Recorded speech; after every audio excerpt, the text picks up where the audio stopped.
जी, कहीं न कहीं INLD ने एक बार फिर नरवाना पे विश्वास जताया है और कालोन गांव के जो संदीप लोड जी हैं उनको टिकट थमाई है। कहीं न कहीं आप ही इनेलो में रेस में थे, तो कैसा महसूस कर रहे हैं? सबसे पहले तो ये बहुत गर्व की बात है, बड़े सौभाग्य की बात है कि नरवाना हलके में MP की टिकट आई है। उसके लिए मैं इंडियन नेशनल लोक दल के सबसे पहले तो अध्यक्ष हमारे माननीय रामपाल माजरा जी और चौधरी अभय सिंह चौटाला जी, चौधरी ओम प्रकाश चौटाला जी का मैं हृदय से आभार व्यक्त करता हूं कि उन्होंने नरवाना में ये आस्था जताई, क्योंकि आज तक जब से हरियाणा बना है नरवाना में नहीं आई। मैं तहे दिल से शुक्रगुजार हूं और मैं आप सभी साथियों को ये कहना चाहता हूं कि हम सभी को अब तन मन धन से एक साथ होके इस मिशन में लगना है कि कैसे हम नरवाना का नाम फिर से चमका सकें और पूरे अच्छे तरीके से मैनेज करें इलेक्शन को।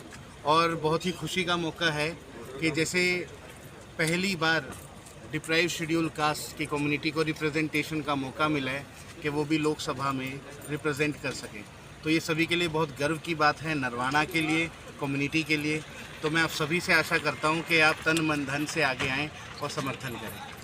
सामने बीजेपी पार्टी ने कद्दावर नेता अशोक तंवर को उतारा है, वहीं सूत्रों की माने तो कांग्रेस पार्टी भी कद्दावर नेता उनके जो कुमार सैलजा का नाम सामने आ रहा है। ऐसे में आप लोग उनका कैसे मुकाबला करते हैं? देखिए, सबसे पहले तो आप एक चीज़ ये समझ ही सकते हैं कि बीजेपी का हर जगह विरोध हो रहा है। अगर आप देखेंगे कि जहाँ भी वो जाते हैं उनका विरोध होता है, तो जो किसान मजदूर आंदोलन था, छोटे दुकानदार और व्यापारियों की आवाज़ थी, उसमें अगर आप देखेंगे तो बीजेपी ने उनकी सुध तक नहीं ली, लेकिन अब वो वोट मांगने आ रहे हैं। तो लोगों को ये बात क्लियरली पता है कि उन्होंने उनकी सुनवाई नहीं करी। अगर आपको याद हो, क्योंकि वक्त पड़ने पे जनता को याद भी दिलाना पड़ता है, कैसे किसान मजदूरों पर लाठीचार्ज किया, सरपंचों को पे किया, जो OPS की मांग कर रहे थे उन पे किया, स्टूडेंट्स पे लाठीचार्ज किया, आशा वर्कर जिसने आवाज़ उठाई उन्हें बस पुलिस के ज़रिए और कहते हैं ना डंडे से उनकी आवाज़ को छुपाने की, दबाने की कोशिश की गई।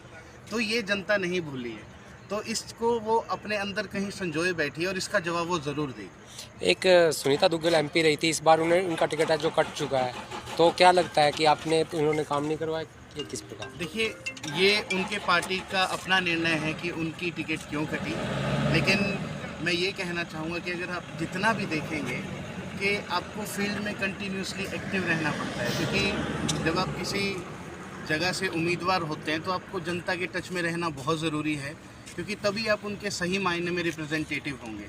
अगर आप उनकी आवाज़ को और बुलंद नहीं करेंगे, कहीं आवाज़ नहीं उठाएगी, तो आपको दरकिनार कर दिया जाएगा। Thank you.